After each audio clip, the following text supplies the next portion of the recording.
বাস্তবতায় কখনো আবেগ অনুভূতিগুলো অগ্রাধিকার পায় না। তাই মানুষ সহজ সরল সুন্দরভাবে জীবনযাপন করতে পারে। পৃথিবীতে কেউ কারো নয়, শুধুমাত্র সুখে থাকার আশাতেই মানুষকে কাছে টানার ব্যর্থ প্রত্যয়। আর তারপরেই শুরু হয় দূরে চলে যাওয়ার এক বাস্তব অভিনয়। দুঃখ কষ্টের এক একটি দিনকে যেন হাজার দিন মনে হয়, আর সুখের হাজারটা দিনকেও যেন একটি দিন মনে হয়। নিজেকে নিজেই সামলাতে হবে, কারণ যা দেখা যায় সবটাই মোহমায়া, বাকিটা প্রয়োজন আর স্বার্থ। আর মানুষ সে তো আবহাওয়ার মতো। আগে শুনতাম বাস্তবতা বড়ই কঠিন, এখন দেখি শুধু কঠিনই নয়, নিষ্ঠুরও। যেটা বাস্তব সেটা মেনে নেওয়াই উচিত। আপনি যেটা ভেবেছেন বা আশা করেছেন সেটাই যে ঘটবে এমনটি আশা করা ভুল। জীবনের রূঢ় বাস্তবতার সম্মুখীন হওয়ার ক্ষমতা যে রাখে সে জীবন যুদ্ধে আসল বিজয়ী।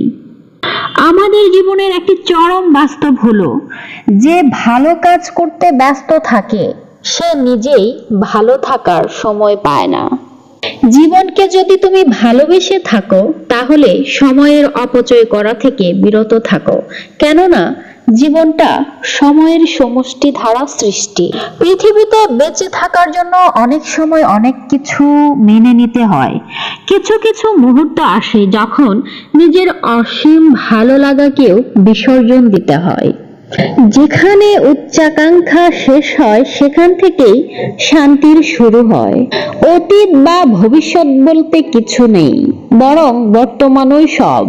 কিছু বলার থাকলে এখনই বলতে হবে, কিছু করার থাকলেও এখনই করতে হবে। কারণ অতীত হচ্ছে চূড়াবালি আর ভবিষ্যৎ হলো একটা মরীচিকা। স্বপ্নকে বাস্তবতায় রূপ দেওয়ার জন্য প্রয়োজন হয় চেষ্টা, পরিশ্রম, অধ্যবসায় আর অদম্য ইচ্ছাশক্তি। সময় কখনো প্রতারণা করে না, কিন্তু সময়ের বিপরীতে দাঁড়িয়ে থাকতে পারাটাই হয়ে ওঠে সবচেয়ে বড় চ্যালেঞ্জ। জীবনের দীর্ঘ পথ চলতে গেলে কঠিন থেকে কঠিনতম বাস্তবতার সম্মুখীন হতে হয়।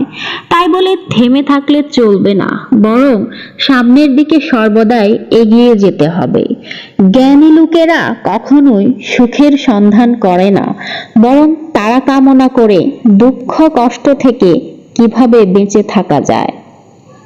যে অল্পতেই সুখী সেই ভাগ্যবান, আর বিত্তশালী হয়েও যে অসুখী সে যেন প্রকৃত দুর্ভাগা।